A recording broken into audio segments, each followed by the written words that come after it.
但是不能否认，以一个这么小的台湾可以表现得这么好，我只能以他们为荣，而且我很开心，我也可以在这个社会里面。大家好，我Justin教授。为什么台湾的奥运的成绩会这么的不错？其实我是有一点谦虚讲的，我们表现得非常的棒。我们这么小的一个地方，可是居然我们的表现这么强，是怎么回事啊？根据我在台湾30多年，我有一些看法针对这件事情。其实我可以把这个反射在我自己的学生的身上。那很多我的学生是医学系的，如果我问他们说你觉得你自己聪明吗？你觉得他们总是的回答是什么？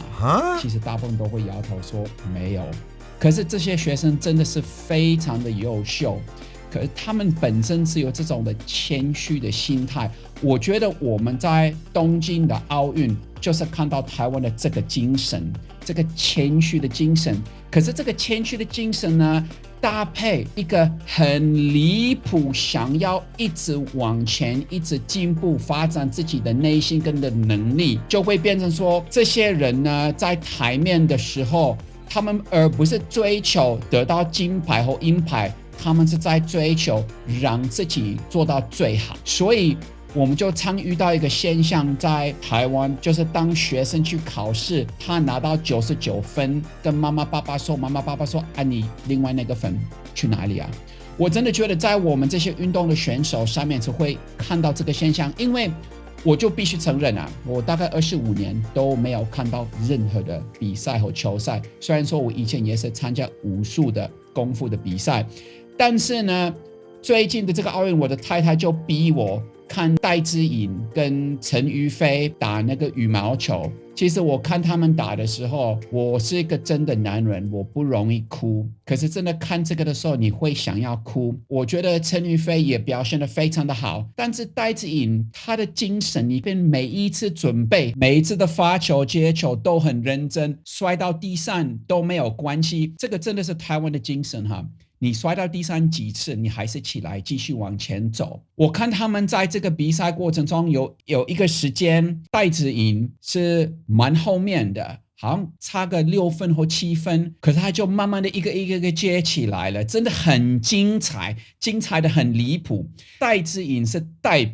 真的代表台湾的这个精神，这个就是不放弃任何的一刻。Actually，我们就开玩笑嘛哈，我是觉得现在台湾的小朋友从一出生大概不到1岁的时候，他们已经是开始准备要补习。为什么台湾的 IQ 也被排名全世界第4最高？相当是跟我们的工作的态度有关系，跟我们读书态度有关系。但更重要的不是 IQ， 而是 EQ。台湾的 EQ你就是很明显的看到在这些东京奥运里面的。因为 EQ 让他们不去觉得说我现在输了，所以我是有问题的。反而有的国家他们会批评他们自己的选手没有表现得好，我没有讲到是谁，但是你会看到这个现象。但是在台湾呢都不会，在台湾反而大家会说，外面的人呢看你飞得多高，或是你的成绩多好，可是家里面的人只是说你累不累，怕你累。我觉得整个媒体在报道戴资颖就是得到银牌的时候，没有一个人是批评他，也不可能批评嘛哈，毕竟我们看到他的这个精神。反正呢，拿到银牌、金牌或铜牌已经是非常很了不起的事情。全世界这么多最顶尖的选手，只有这么的少数可以去奥运这样。当然不只是戴资颖，我们还有我们的另外一个羽毛球的男生的那一队拿到金牌，也看到他们那边站在台面，也为了台湾觉得非常的快乐，也感到全世界是看到台湾的表现。我们都知道，我们都是有一点私底下在后面，在为了全世界产生很高阶的电脑零件等等。可是我们的选手也是代表这个精神，这个就是台湾的奥运的精神。一方面，我觉得在台湾的努力通常当然是为了有一个成果，可是我认真觉得大部分的人是想要发展他自己的能力。那能力或成功这两个东西要怎么接在一起？那就是当你输的时候，你还是不放弃。不放弃的精神真的是非常的重要，因为没有任何的人，或者几乎没有任何的人是真的对任何的事情是完全有天分，甚至你有天分不表示你会表现得最好，反而是那个人愿意牺牲他的时间跟他的舒服，为了得到最高的成果，